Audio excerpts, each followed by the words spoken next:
మీరు కూడా రండి ఎంతో ప్రాధేయతగా అడిగాడు సుభాష్. ఇప్పుడు రాలేలేరా? మరోసారి వస్తాం అన్నాడు. కొత్త సంసారం.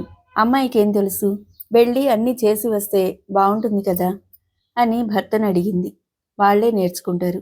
నీకెవరు నేర్పారు సంసారం చేయటం అని ప్రశ్నిస్తున్న భర్త కళ్ళల్లో మెరుపు. ఎన్నో మధుర జ్ఞాపకాలు కలిగి మనస్సు నిలిచిపోయింది. సుభాష్ వెళ్తూ 20,000 తెచ్చి అమ్మకేవైనా కొనివ్వండి నాన్న అన్నాడు. ఈ డబ్బు అత్తగారికి ఇవ్వమంది అంటూ చిన్నగా భుజాలెగరేశాడు. ఆ తర్వాత కాలగమనంలో రోజులు అతి సుందరంగా, ఆనందంగా, ఆహ్లాదంగా ఇట్టే గడిచిపోయాయి. కోడలు కోడలులా కాదు, కూతుర్లా కలిసిపోయింది. ఏ మాటకు ఆ మాట చెప్పుకోవాలి. కొడుకు కంటే కోడలే వాళ్ళని ఎక్కువగా ప్రేమించేది.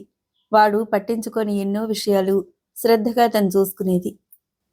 కూతురు కొడుగ్గా 2 పాత్రలు ఏకాభినయం చేస్తుందా అనిపించేది తుషార. ప్రేమకు ఫలితంగా వీరి నోముల పంటగా సతి పుట్టింది. కాన్పుకు పుట్టింటికి పోలేదు.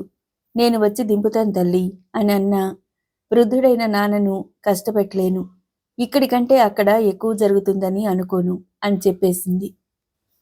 అక్కడ ఎందుకు జరగదు? బానే జరుగుతుంది. కానీ భర్తను విడిచి దూరంగా ఉండలేదు. ఎప్పుడూ నీడలా వెంటుంటుంది. నిండు గర్భంతో ఉన్న నాతో క్యాంపులకు వస్తుంది. ఇది వరుస నాన్న. కుక్కపిల్లలా ఇంతేసి నల్లని కళ్ళేసుకొని వెంట తిరుగుతుంది అని భార్యను ఉడికించేవాడు. ఏంట్రా బాబు కుక్కపిల్ల నక్కపిల్ల అంటావు అని కోడలను సౌభాగ్యమ్మ వెనకేసుకువచ్చేది. అది కుక్కపిల్ల కాదు, నేనే దాని బానిసను. ఏ ముహూర్తాన పెళ్లి చేసుకున్నానో కానీ ఆ రోజు నుంచి నా స్వాతంత్ర్యం పోయింది. చివరికి ప్రాణవాయువు కూడా దానిష్ట ప్రకారమే పీల్చాలి. అమ్మాయి విన్నావా? మొగుడే అయినా చులకనైపోకూడదు. తల మీదకెక్కించుకుంటే అంతే. నీవిక్కడే ఉండు, అప్పుడు తెలుస్తుంది అని తుషారను బలవంతంగా ఉంచేసుకుంది. కారులో కూర్చుని తుషార వైపు మిర్రిమిర్రి చూసేవాడు. సౌభాగ్యమ్మ నవ్వు ఆపుకుంటూ, జాగ్రత్తగా వెళ్ళిరా నాయనా, వేళకి భోజనం చెయ్యి, మరిచిపోవద్దు అనేది. వెళ్ళినట్టే వెళ్ళి తిరిగి వచ్చి హార్న కొట్టేవాడు. నిజంగానే రావా అంటూ.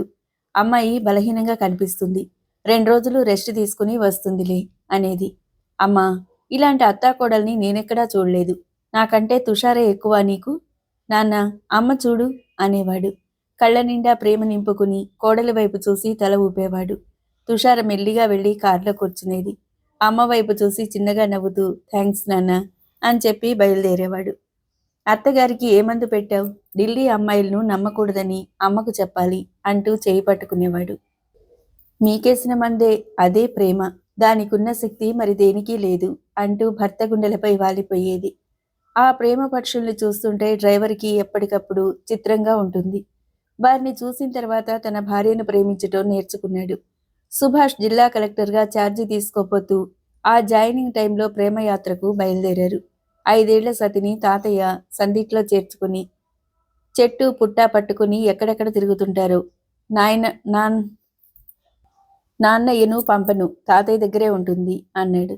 సుభాష్ తుషార వైపు చూసి చిన్నగా భుజాలెగరేశాడు. తాత మనవరాల్ని కనుమరుగయ్యేదాకా చూస్తుండిపోయింది తుషార. 7 రోజులు 7 క్షణాల్లా గడిచిపోయాయి. రాత్రిళ్ళు అప్పుడే తెల్లారిపోయిందా అనిపిస్తుంది. ఆ రోజు మధుమలై రెస్ట్ హౌస్కు చేరుకునే లోపల సూర్యుడు పశ్చిమానికి దిగిపోయాడు. సూర్యుడు విడిచిపోయిన వెలుగులో అప్పుడప్పుడే పచ్చబడుతున్న అడవి వింతగా మెరుస్తుంది. హాలు బయట కుర్చీలో వాలిపోయి ప్రయాణ బడలికను తీర్చుకుంటూ మౌనంగా ఒకరి ఉనికిలో మరొకరు సేద తీరుతూ ఎదుట నిలిచిన ప్రకృతిని ఆరాధిస్తున్నట్టు మౌనంగా ఉండిపోయారు. మధుమలై మైసూరుకు ఊటీకి మధ్యలో ఉంది. అక్కడి అడవి జీవితాన్ని చూడటానికి టూరిస్టులు స్వదేశీయులే కాదు, విదేశీయులు కూడా సంవత్సరం పొడుగునా వస్తుంటారు. ఇండియాలో ప్రసిద్ధమైన సాంగ్బురీలలో ముఖ్యమైనది ఇదే. అంతేకాదు, బయాలజిస్ట్, ఫార్తడెస్ట్ అక్కడ అట్రాక్షన్. అంటే టైగర్, లీఫాక్స్, బేర్, అడవి దున్నలు, జింకలు, ఎలుగుబంట్లే కాదు, బిగ్ గేమ్ గొప్ప అట్రాక్షన్. పులి, చిరుత పులులు సాధారణంగా మనుషులకు దూరంగా కనపడకుండా తప్పించుకుని తిరుగుతుంటాయి. పొదల్లోనూ చెట్ల సందుల్లోనూ నక్కి ఉంటాయి. కానీ ఏనుగులు నక్కి ఉండాలన్నా దాక్కోవాలన్నా వాటికి సాధ్యం కాదు. అందుకే టూరిస్టులు ధర్మదర్శనానికి సంబరపడిపోతుంటారు. 1, 2 కాదు, కుటుంబం అంతా ఒక్కచోటనే సేద తీరుతూనో లేక ఆహారానికి పోతుండగానో కంటపడతాయి. అంతేకాదు, ఒక్కొక్కసారి ఒక కుటుంబంలోకి మరొక కుటుంబం వచ్చి కలిసిపోతుంటాయి. కుటుంబాల నుంచి చిన్న ఏనుగులన్నీ విడిపోయి ఒక గుంపుగా తిరుగుతుంటాయి. వృద్ధాప్యం పైబడగా కుటుంబ బాధ్యతల నుంచి తప్పుకొని ఒంటరిగా మిగిలిన జీవితాన్ని ప్రశాంతంగా గుంపుకు దూరం అయిపోయి వృక్ష నీడల్లో సేద తీరుతుంటాయి. టూరిస్టులు సాంగ్బురి బాటలో, జీపుల్లో, వ్యాన్లలో ఇష్టంగా తిరుగుతుంటే ఆ వాహనాల శబ్దాలకు అలవాటు పడిన జంతువులు ప్రాణభయం లేదని ఫ్రీగా, నిర్భయంగా వాటంతట అవి విహరిస్తూ ఉంటాయి. కానీ మస్తులో ఉన్న ఏనుగును కనిపెట్టి వాటికి దూరంగా పోవటం వివేకుల లక్షణం. ఏనుగు కంటికి, చెవికి మధ్య ఉండే గ్లాండ్ నుంచి నల్లగా నూనె లాంటి ద్రవం కారుతుంటే అప్పుడు ఏనుగు మస్తులో ఉందని గ్రహించవచ్చు. దానికి మదం పట్టిందని గ్రహించాలి. మదం పట్టిన ఏనుగుకి ఏ కాస్త కోపం చెలరేగినా కష్టం. అలాంటి ఏనుగు చాలా ప్రమాదకరమైంది. వాటి దరిదాపుల్లోకి పోకుండా గేమ్ సాంగ్బూరి వాళ్ళు దారి తీసుకుపోతారు. సూర్యుడి వెలుగు ఉన్నప్పుడు గోధూళి వేళకు పశువులన్నీ గ్రామానికి చేరుకున్నట్టు దరిదాపుల్లో ఉన్న జింకలన్నీ పడుకుంటాయి. తెలతెలవారుతుండగా మళ్ళీ అడవిలోకి మనుషులకు దూరంగా ఉండే పులుల వలన భయం లేకుండా నిశ్చింతగా ఉండే స్థలానికి గడ్డికి పోతాయి. ఆ రోజుకు లేచిగుళ్ళు కడుపు నిండా తిని అడవి నుంచి బయటికి వచ్చి లైన్గా ఫారెస్ట్ బంగ్లాకి అభిముఖంగా నడుస్తున్న జింకలు ఒక్కసారిగా అన్నీ ఒక్క దగ్గరగా ఉండటం కళ్ళు విప్పారించి చూస్తూ చెయ్యి పట్టుకుని వత్తుతూ. సుభాష్ అంది సంభ్రమంగా ఆశ్చర్యంగా చూస్తూ. మల్లె పువ్వులా మెత్తగా ఉన్న చేతిని హృదయం పైకి చేర్చుకుని పులులకు భయపడి అవి మనుష్య సంచారం ఉన్న దరిదాపుల్లోకొచ్చి తలదాచుకుంటున్నట్టు. మనుషులకు దూరంగా ఉండే పులులు, సాధ్యమైనంత వరకు తప్పించుకు తిరిగే పులులు మనుషులు ఉన్న చోటికి రావని అవి ఇలా వచ్చి పడుకుంటాయి అని అన్నాడు. వసంతంలో ప్రకృతి మదనతాపానికి గురైనట్టు వెన్నెల వెచ్చగా మారింది. తుమ్మెదలు ఝూంకారణ గీతాలతో తావులలో దారిని వెతుక్కుంటూ ఆనందంగా వచ్చి పువ్వుల్లో జొరపడ్డాయి. సుభాష్ ఇష్టభార్యతో కలిసి తృప్తిగా మత్తుగా నిద్రపోతున్నాడు. ప్రకృతి సుషుప్తిలో మునిగి ఉన్న వేళ నిద్రలో ఉన్న తుషార ఎందుకో మేలుకుంది. గాలికి చిగురుటాకు కదిలినట్టు, చిరుచేపకు ఈదినట్టు కదలిక. భర్తపై చేయి పెట్టి పడుకుందల్లా తిరిగి వెల్లికిలా పడుకుంది. మళ్ళీ అదే భావం, అదే భ్రాంతి. ఊపిరి బిగబట్టి వింది. నిద్రమత్తు పూర్తిగా వదిలి కళ్ళు పూర్తిగా విచ్చుకున్నాయి. కదలిక ఎక్కడో కాదు, తనలో ప్రాణం పోసుకుంటున్న పాపాయి. తన అనుమానం నిజమైంది. సతి చిరునవ్వుతో టాటా చెప్తున్నా ఆ చక్కని కళ్ళల్లో నీలి నీడలు చూశానా అన్న అనుమానం రాకపోలేదు. ఆ చిన్నారి సతిని అప్పటికప్పుడు హృదయంలోకి తీసుకోవాలని కడుపై పడుకోబెట్టుకుని జోకొట్టాలనిపించింది. ఏదో అవ్యక్తనీయమైన గుబులుతో మనస్సు బరువవుతుండగా లేచి కిటికీ దగ్గరకు వచ్చి నిలబడింది. వసంతరాత్రిలో చంద్రుడు వెండి సింహాసనంపై కూర్చుని చల్లని వెన్నెలను కురిపిస్తూ కలువభామలను మురిపిస్తున్నట్టున్నాడు. సతిని మరిచి చంద్రుణ్ణి చూస్తున్న సమయంలో గుర్రు అన్న శబ్దం వచ్చిన వైపుకి మెడ సారించి చూసింది. ఎర్రగా మండుతున్న 2 గోళీకాయలు కనపడగా కళ్ళు చిట్లించి చూసింది. వెన్నెట్లో పట్టుకుంటే జారిపోయేలా నున్నటి మెరుస్తున్న శరీరం గల పులి. పులి కళ్ళెదుట గజగజ వణుకుతున్న జింకపిల్ల. కనురెప్ప పాటలో తానేం చేస్తుందో తనకే తెలియనట్లు గబక్కున వెళ్లి తలుపు దబాలన తెరిచి అరుచుకుంటూ బయటికి వెళ్ళింది. అదే క్షణంలో ఎర్రని మంటల్లాంటి కళ్ళు చురుక్కుమని పక్కకు తిరిగాయి. అదే క్షణంలో కళ్ళు మిరుమిట్లు గొలిపే లైటు కాంతి పట్టంతో బిత్తరపోయిన పులి మాయమైనట్టు చీకట్లో కలిసిపోయింది. అదే క్షణంలో తుషారను బలమైన చేతులు 2 చుట్టి వెనక్కిలాగి మూసిన తలుపు కానుకుని ఉన్న సుభాష్, వణుకుతున్న చేతుల్లో ఇమిడిపోయిన తుషార. సుభాష్ గుండె దడ విన్నాక ఏం జరిగిందో అప్పుడు గ్రహించింది. భర్త హృదయానికి అంటుకుపోయింది. తుషార, మై వైఫ్, సారీ అంటున్నాడు సుభాష్. తేరుకున్నాక యూ ఇడియట్ అంటూ 2 చేతుల్లోకి ఎత్తుకుని తన ఒడిలోకి చేర్చుకుని తదేకంగా భార్య ముఖంలోకి చూశాడు. సుభాష్ అంటూ భర్త చేయి తీసుకొని కడుపపై ఉంచింది. దాని అర్థం ఏంటో కళ్ళతోనే చెప్పింది. మై గాడ్ అంటూ ముందుకు వంగి భార్య అదరాలు అందుకుని, నన్ను ఎలా లోబరుచుకోవాలో నీకు బాగా తెలుసు. కానీ తుషారా, ఎంతలో ఎంత గండం తప్పిందో చూసావా? లేడి పిల్లకు బదులు నిన్నెత్తుకుపోయేది అంటుంటే ఆ కంఠంలో వణుకు గుర్తించి అతని మెడ చుట్టూ చేతులు వేసి, సుభాష్ లాంటి భర్త పక్కనుంటే పులి తోక ముడుస్తుంది చిన్నగా నవ్వుతూ అంది.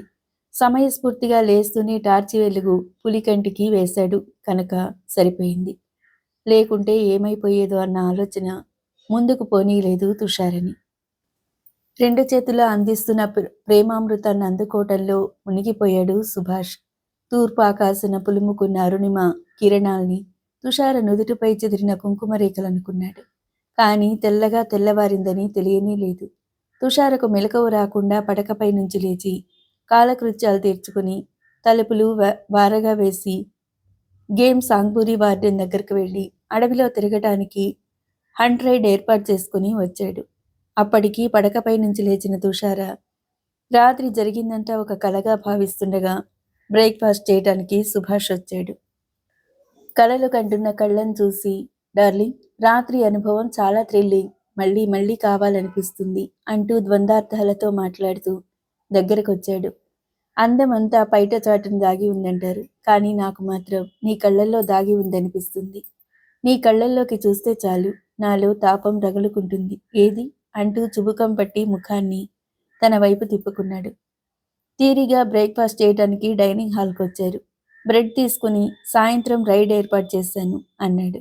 అప్పుడే ఆ గదిలోకి అడుగుపెట్టిన హరిని చూసి సంతోషంగా హలో హరీష్ అన్నాడు. సుభాష్, ప్రకృతి ప్రపంచం చాలా చిన్నదోయ్ అంటూ దగ్గరకొచ్చి భుజం జరిచాడు. నా వైఫ్ తుషార, వాడు నా ఫ్రెండ్ హరీష్ అని పరిచయం చేశాడు. వారితో పాటు హరీష్ కూడా బ్రేక్ఫాస్ట్ ఆరగించాడు. కాఫీ తాగుతూ మాట్లాడుకుంటూ కూర్చున్నారు. మాటల్లో హరీష్ తను వచ్చిన జీప్లో బిగ్ గేమ్ చూడటానికి అడవిలోకి వెళుతున్నానని చెప్పాడు. నేను వస్తాను అని సుభాష్ తన కెమెరా సరంజామాతో తయారయ్యాడు. First class cameraman Subhash. తను ఉన్న ఇంట్లో డార్క్ రూమ్ కూడా ఏర్పాటు చేసుకున్నాడు. ఫోటోగ్రఫీ అతని హాబీ. సుభాష్ ఫోటో తీస్తే ఫోటో క్లీనింగ్ చేస్తుంది తుషార.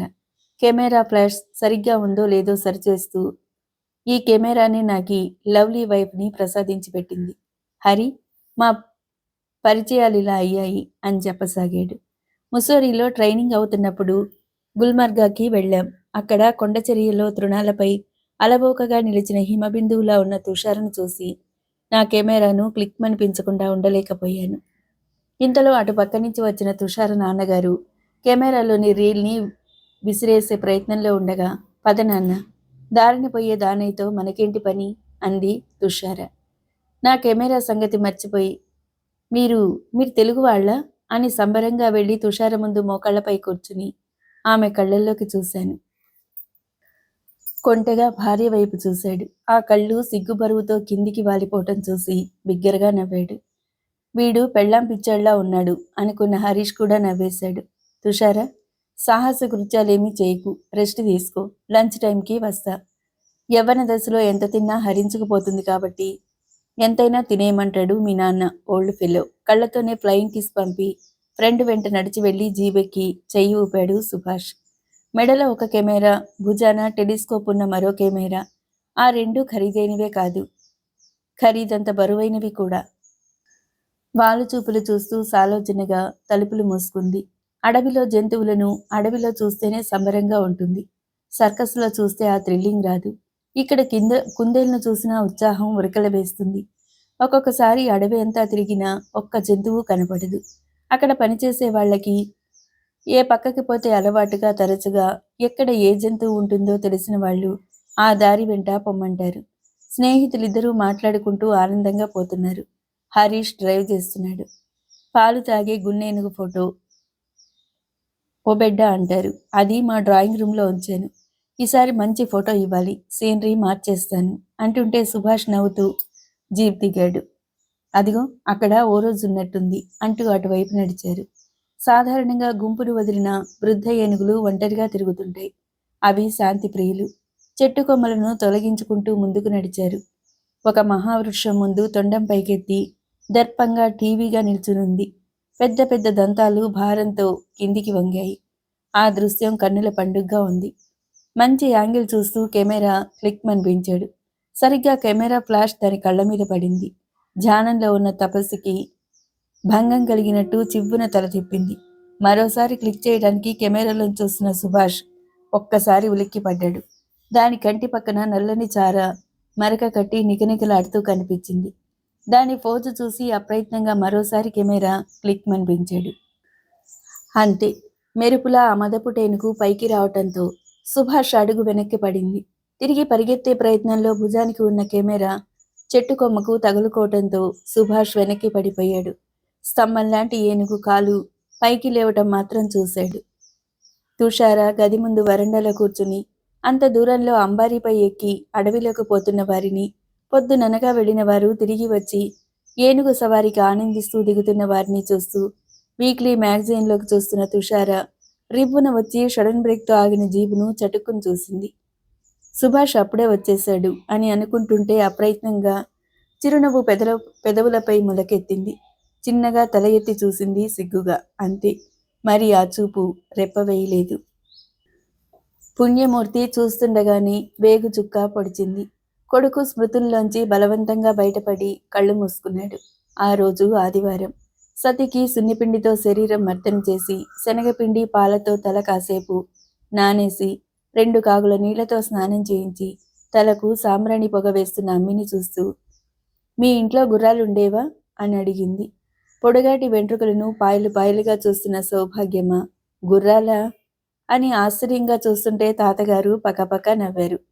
ఏమీ లేదు, నా శరీరం మాలిష్ చేసిన విధం చూస్తుంటే మీ పుట్టింట్లో గుర్రాలున్నాయనుకున్నాను అంది. ఏం చిత్రంగా మాట్లాడతావు తల్లి, అంతా ఆయన ట్రైనింగ్ కాదు, కోపంగా పుణ్యమూర్తి వైపు చూస్తూ అంది. అమ్మి కోపం పోగొట్టాలని పట్టులంగా జాకెట్టు ఓణి వేసుకుని వచ్చింది సతి. సౌభాగ్యమ్మ దిష్టి తీస్తుంటే, అలాగే పుణ్యమూర్తి గారికి కూడా తీయవమ్మా, ఊళ్ళో ఆడవాళ్ల కళ్ళన్నీ ఆయన మీదే అనగానే అమ్మి నవ్వకుండా ఉండలేకపోయింది. తల ఆరబెట్టుకుంటూ పుస్తకాలు ముందేసుకుని కూర్చుంది. వరండాలో ఈజీ చైర్లో తాతగారు కూర్చున్నారు. సౌభాగ్యమ్మ వంట ప్రయత్నంలో ఉంది. తుకారాం కూడా తలకు పోసుకుని ఉతికిన దుస్తులు వేసుకుని గాలం పట్టుకుని వచ్చాడు. ఈరోజు ఆదివారం.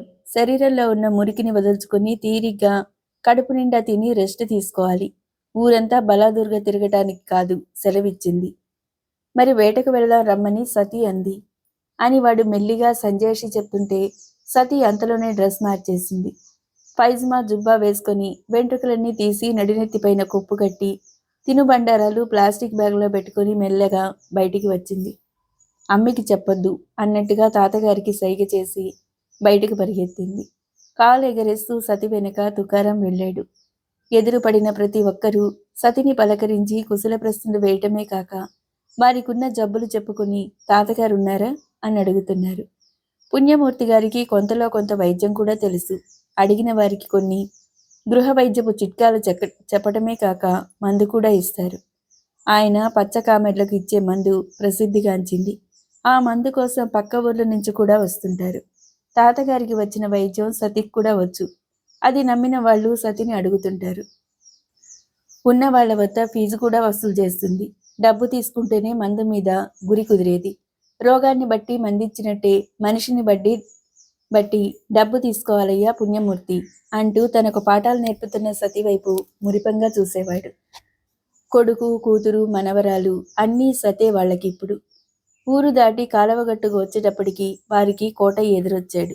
అమ్మ డాక్టరమ్మ, ఒంట్లో నీరసంగా ఉంది. అన్నం తినబుద్ధి కావటం లేదు. వాంతులు కూడా అవుతున్నాయి. ఏం జబ్బై ఉంటుంది? ఇలా జబ్బు లక్షణాలు చెప్పి ఆ జబ్బు ఎంత సీరియస్సో అవునో కాదో అడిగేవాళ్ళున్నారు. సీరియస్ కాదంటే చేతిలో పళ్ళు ముగించుకుని వెళతారు. ఆలస్యం చేయకూడదంటే ఉన్న పళంగా పట్నం వెళ్తారు. సతి దగ్గర ట్రైనింగ్ అవుతున్న తుకారం వేవిళ్ళయి ఉంటాయి. పెద్ద అడ్వెంచర్ చేసి కనుక్కున్నట్టు సతికి చెప్పాడు. ఆ మాటలు విన్న సతికి పెద్దగా నవ్వాలనిపించిన నవ్వును దాచుకుంటూ, కోటయ్య ఏది కళ్ళు చూపించు అంటూ కనురెప్పలెత్తి కనుగుడ్లను పరీక్షగా చూసింది.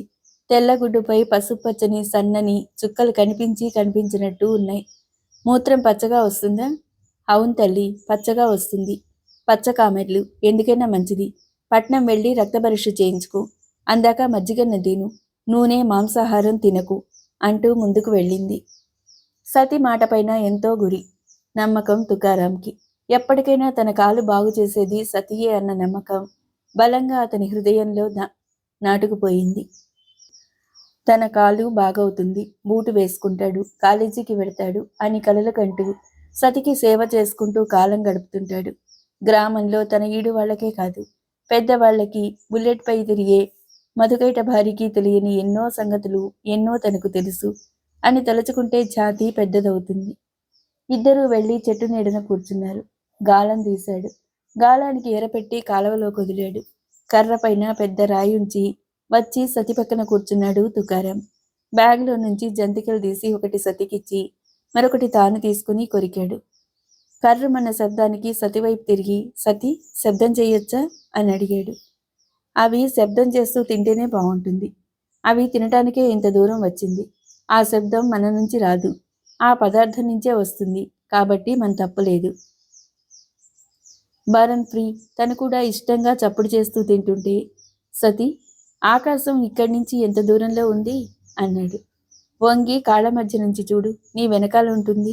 సతి చెప్పినట్టే చేశాడు. చేస్తూ వెనక్కి వెనక్కి వెళ్ళి నీళ్ళలో పడ్డాడు. సతి పకపక నవ్వింది. పైకి వస్తుంటే ఇంకా నవ్వుతూ, అమ్మ బాబోయ్, ఎంత పెద్ద చేప పడిందో అంది. గిరుక్కున వెనక్కి తిరిగాడు. గాలం తుకారం నిక్కరకు తగులుకుని ఉంది. తుకారం నవ్వుతూ సతి దగ్గరకు వచ్చాడు. సతి గాలం తీసి సరిచేసి మళ్ళీ నీళ్ళలో వదిలింది. చొక్కా నిక్కరు ఆరేసి టవల్ కట్టుకుని వచ్చాడు. సతి, ఈరోజు చాలా అందంగా ఉన్నావు, బంగారంలా మెరుస్తున్నావు అని ప్రశంసాపూర్వకంగా అన్నాడు. థ్యాంక్ యూ అంది. మళ్ళీ ఏదో జ్ఞాపకం వచ్చినట్టు, సతి, ఆకాశం ఎంత దూరం ఉందో చెప్పలేదు అన్నాడు. ఆకాశం ఉంటేగా దూరం కనుక్కునేది. కంటికి కనిపిస్తున్న ఆకాశం పెద్ద శూన్యం. కంటికి కానరాని తేజ పదార్థంచే కప్పబడి ఉంది. ఈ నీలివర్ణం కూడా సహజంగా ఉంది కాదు.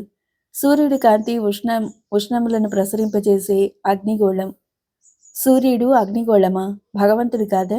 తుకారం గొంతులో నిరాశ, నిస్పృహలు వినిపించాయి. ఉషోదయన ఆకాశంలో సప్త అనే గుర్రానికి ఏకచక్ర రథాన్ని పూడ్చి గగనయానం చేసే సూర్యభగవాన్ని రూపం ఎప్పటికైనా కనిపించకపోదా అని వేకువజామునే లేచి ఆకాశ మార్గాన చూపు నిలిపేది. తనకు కనిపించని సూర్యుని చక్రం సూర్య నమస్కారాలు చేసే తాతయ్యకు కనిపిస్తున్నాడేమో అని తాతయ్యను రోజూ అడిగేది. కనిపించాడా అని. తాతయ్య ఓపిగ్గా సూర్యుని గురించి చెప్పినప్పుడు ఇప్పుడు భక్తకు కలిగిన నిరాశ లాంటి భావమే తనను బాధించగా, అగ్నిగోళమైన సూర్యుడిని పూజిస్తావెందుకు అంది కోపంగా. ఆయన చిదానందంగా నవ్వుతూ, ఆది మానవులు వారికి తెలియని ప్రకృతి శక్తులకు వింతైన కారణాలు చెప్పుకునేవారు. ప్రకృతి శక్తులకు భయపడి పూజించటం మొదలుపెట్టారు. కారణం ఏదైతేనే సూర్య నమస్కారాలు మంచి ఫలితాన్ని ఇస్తాయి. సూర్యకిరణాలు ఎంతో శక్తివంతమైనవి. లేత కిరణాలు శరీరంపై సోకితే శక్తివంతమైన విటమిన్లు లభించడమే కాకుండా కొన్ని రోగాలు పోతాయి. శరీరానికి మంచిది. అంతేకాదు, అంత అపురూపమైన సృష్టిని మానవునికి ప్రసాదించినవాడు మహాశక్తివంతుడు. ఆయన్ను స్మరించుకోమని అనుక్షణం గుర్తు చేస్తుంటాయి. కింద టవల్ పరుచుకుని తల కింద చేతులు పెట్టుకుని వెల్లికిలా పడుకుంది. అదే పోజులో భక్తుడు కూడా పక్కన పడుకున్నాడు. సతి అని పిలిచాడు. ఈ సృష్టి సంగతేంటో నాకసలు అర్థం కావటం లేదు అన్నాడు. ఈ సృష్టికి కారణాలేంటి? నీకు నాకే కాదు, మహా వాళ్లకే అర్థం కాక బుర్ర గీక్కొని వదిలేశారు. దేవతలు, రాక్షసులు వాళ్ళ పాటలేవో వాళ్ళు పడుతుండేవారు. వాళ్ళు చాలరని మనుషులు కూడా పుట్టించాడు అని సతి తలుస్తూ భక్తుడికి వచ్చిన సమస్య ఏదో విధంగా తీర్చాలి. లేకపోతే వాడు దానిమీదే ఉండి సృష్టి రహస్యమేంటో కనుక్కుందామని సన్యాసుల్లో కలిసిపోయినా కలిసిపోతాడని అనుకుంటూ, భక్త, నిష్కళంకుడు నిత్యుడు అయిన భగవంతుడు తన విలాసం కొరకు జగత్తును సృష్టించాడు. మొదట జలం సృష్టించాడు. అది మహాసముద్ర రూపంనున్న జలరాశి. ఆ జలరాశి యందు శయనించాడు. ఆ నారాయణుడి వల్ల ప్రాణాదులు, పంచభూతములు, ప్రజాప్రతులు, ఋషులు, పితృదేవతలు, సుర, సిద్ధి, విద్యాచరులు, పక్షి, మృగ, వృక్షాదులు కలిగినాయి. ఈ సృష్టికి ఆయన రక్షకుడు. లోకంలో ధర్మం నశించిపోతున్నప్పుడు అవసరమైన అవతారం ఎత్తి ధర్మాన్ని స్థాపించి లోకరక్షణ చేస్తుంటాడు. యుగాంతమున గాఢాంధకారం వ్యాపిస్తుంది. సూర్యచంద్రులు కానరావు. మహావిష్ణువు వల్ల ఏర్పడిన సంఘర్షణాగ్ని సర్వమును దహించి వేస్తుంది. అప్పుడు ప్రళయం ముంచుకొచ్చి మహాసముద్రాలు లోకాలన్నిటినీ ముంచేస్తాయి. మహావిష్ణువు సముద్ర మధ్యమున శయనించి యోగనిద్రలో ఉంటాడు. ఈ లోకాలన్నీ ఆయనందే ఇమిడి ఉంటాయి. సతి చెప్పటం ఆపి సుకారం వైపు చూసింది. వాడెప్పుడు లేచి కూర్చున్నాడో సతి గమనించలేదు. ఇలా జరుగుతుందని నీకెలా తెలుసు? వాడి ప్రశ్నకు సతి అలవోగ్గా నవ్వింది. ఈ సృష్టి విషయమంతా మొదట నారదుడు బ్రహ్మ వద్ద తెలుసుకుంటాడు. నారదుడు వీణ చేత, వ్యాసుడు సరస్వతి నదీ తీరమైన శమ్యాప్రాసమనే ఆశ్రమమందు భాగవతాన్ని రచించాడు. వ్యాసుడు తన పుత్రుడైన సుకునిచే చదివిస్తాడు. సుకుడు పరీక్షిత్తునకు చెప్పాడు. ఆ తర్వాత చిలవల పలవలగా తెలిసింది. మా పుణ్యమూర్తి నాకు కథలుగా చెప్పింది, నీకు టూకీగా వినిపించాను. అర్థమైందా అన్నట్టు నొసలు ఎగరవేసింది. ఆకాశం అనే పందిరి కింద ఆ స్నేహితులిద్దరూ ఎన్నో విషయాలు మాట్లాడుకుని ఫ్రీగా ప్రపంచంలో ఏ దిగులు చింత లేని ప్రాణుల్లా ఆనందంగా హాయిగా కాలం గడిపేస్తుంటే కాలచక్రం గిర్రున తిరుగుతూ ఋతుక్రమాన్ని జరిపేస్తూ ఉంటుంది. చల్లని కొండగాలి అలలుగా వచ్చి ఆకుల్ని తాకుతున్నాయి. ఆకుల గలగలలకు పక్షులు మేల్కొన్నాయి. ఆ సంధ్యాకాలంలో కుటీర శిఖరంపైనున్న కోడిపుంజు అర్రులు చాచి కూసింది. రాత్రి కురిసిన మంచుతో పడక చల్లబడింది. తాతగారు ఏ కాలమైనా సరే వరండాలోనే పడుకుంటారు. ఎండాకాలం వరండా దాటి ఆరు బయట పడుకుంటారు. సతికి ప్రత్యేకంగా బెడ్రూమ్ ఏర్పాటు చేసిన తాతగారి పక్కనే వచ్చి పడుకుంటుంది. ఇలా కాదని 2 మంచాలు బయట వేశారు.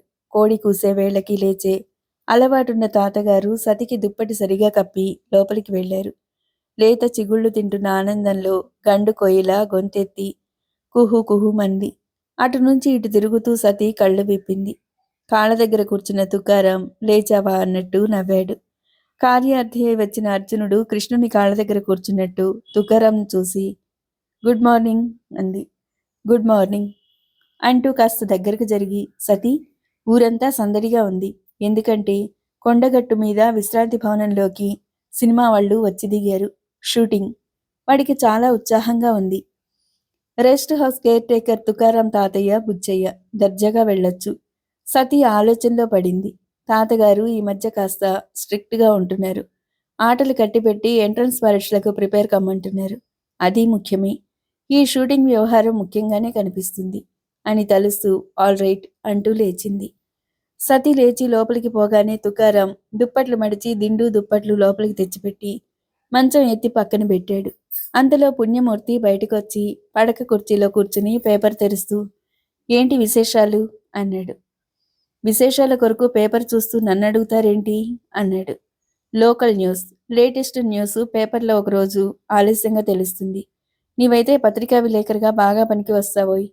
ఆ మాటకు ఉబ్బిపోయి తాతగారు అంటూ వార్తలు చెప్పటానికి దగ్గరగా వస్తుంటే ఉష్ అంటూ శబ్దం చేసింది సతీ చెప్పొద్దన్నట్టుగా. నాన్నయ్య స్నానమైందా? అమ్మి పెట్టేదతో తొందరగా తినేసిరారా. 100 బిట్స్ వేసిన తర్వాత తలెత్తాలి అంటూ పేపర్ పేజీ తిప్పాడు. తాతగారు చెప్పినట్టుగా అమ్మి పనులు ముగించుకుని తాతగారి దగ్గరగా పుస్తకాలు తెచ్చి శబ్దం చేస్తూ చాప మీద వేసి కూర్చుంది. సతీ షూటింగ్ అని జ్ఞాపకం చేస్తున్నట్టు చూశాడు. తమాషాగా కళ్ళు మూసి తెరిచింది. అమ్మి బల్లపైన ఉప్మా పెట్టాను అంది. వాడు సంతోషంగా లోపలికి వెళ్ళాడు. ఓ 10 నిమిషాలు చదివిందో లేదో ఏదో జ్ఞాపకం వచ్చినట్టు పుణ్యమూర్తి, నిరోధ్ అంటే ఏంటి, దేనికి వాడతారు అంది సీరియస్గా ముఖం పెట్టి.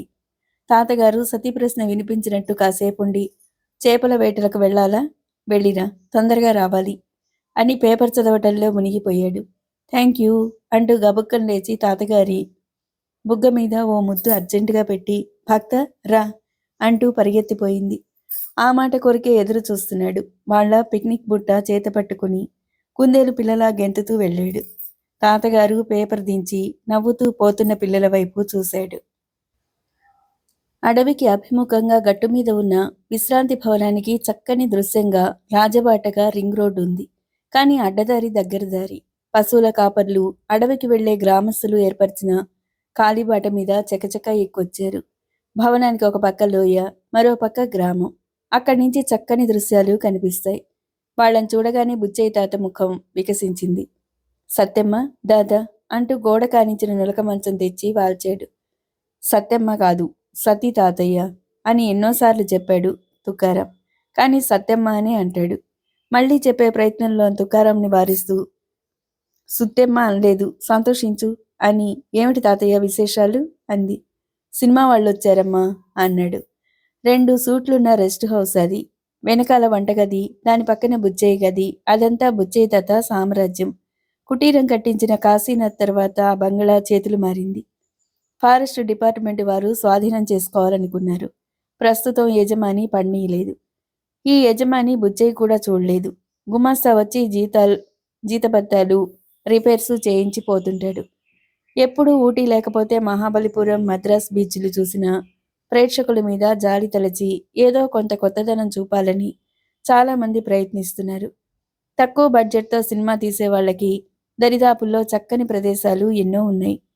కొత్త దృశ్యాల కోసం ఆ యూనిట్ వాళ్ళు వెతుక్కుంటూ ఇక్కడికి వచ్చారు. వ్యాన్లో, జీపుల్లో వచ్చి దిగినట్టున్నారు. ఒక వ్యాన్, జీప్ చెట్టు కింద విశ్రాంతి తీసుకుంటున్నాయి. కాస్త దూరంలో ఖాళీ స్థలంలో డేరా కూడా వేశారు. వంటగదిలో సందడి ప్రారంభమైంది.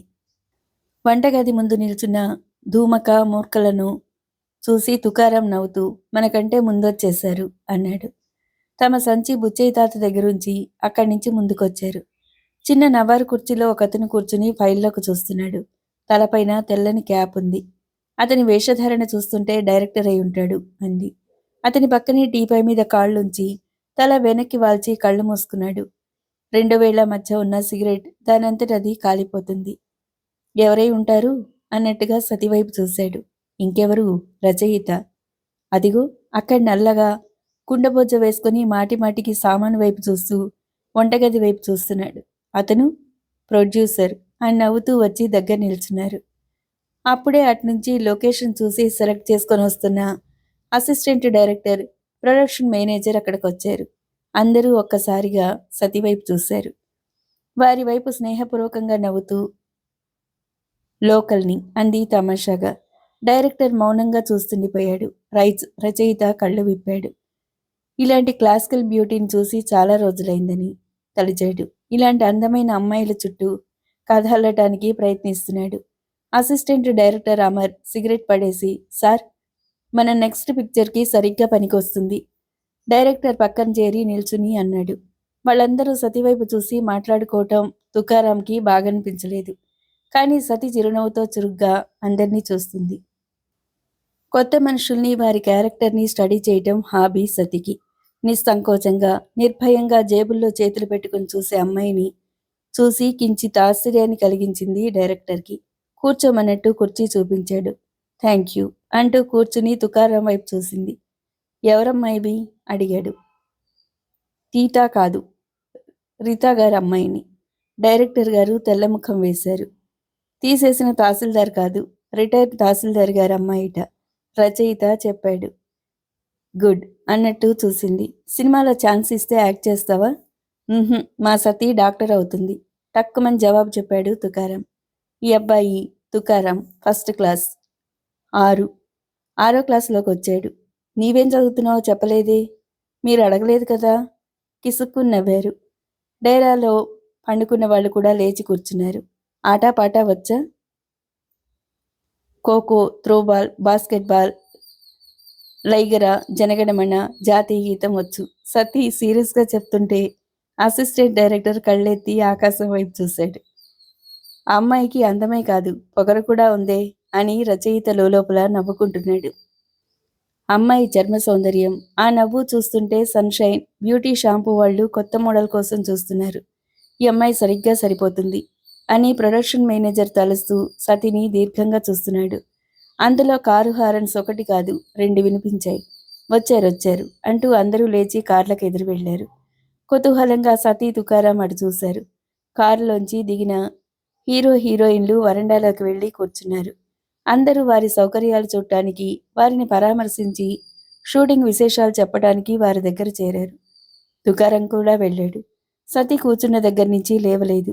జంబులింగం సతి దగ్గరకొచ్చి, చూడమ్మాయి అంటూ జేబులో నుంచి తన విజిటింగ్ కార్డు తీసిస్తూ, ఇది నా అడ్రస్. ఒక సోపు అడ్వర్టైజ్మెంట్కు ఫ్రెష్ ఫెడ్ కోసం చూస్తున్నారు కనుక నీ వస్తే సెలెక్ట్ చేసుకుంటారు. బాగా దుడ్డు కూడా ఇస్తారు. కార్డు ఇచ్చి అటు ఇటు చూసి, మణి మణి అంటూ ఒకతన్ని పిలిచి, మన తంబికి చెప్పి ఈ అమ్మాయిని మంచి యాంగిల్స్లో ఫోటోలు తీయమను అని చెప్తుండగా, స్వామి స్వామి, హీరో గారు పిలుస్తున్నారని ఒక అతను పరిగెత్తుకుంటూ రాగా జంబులింగం వెళ్ళిపోయాడు. విజిటింగ్ కార్డు చూస్తూ సుతారంగా భుజాలెగరేసింది సతి. తర్వాయి భాగం మరో వీడియోలో.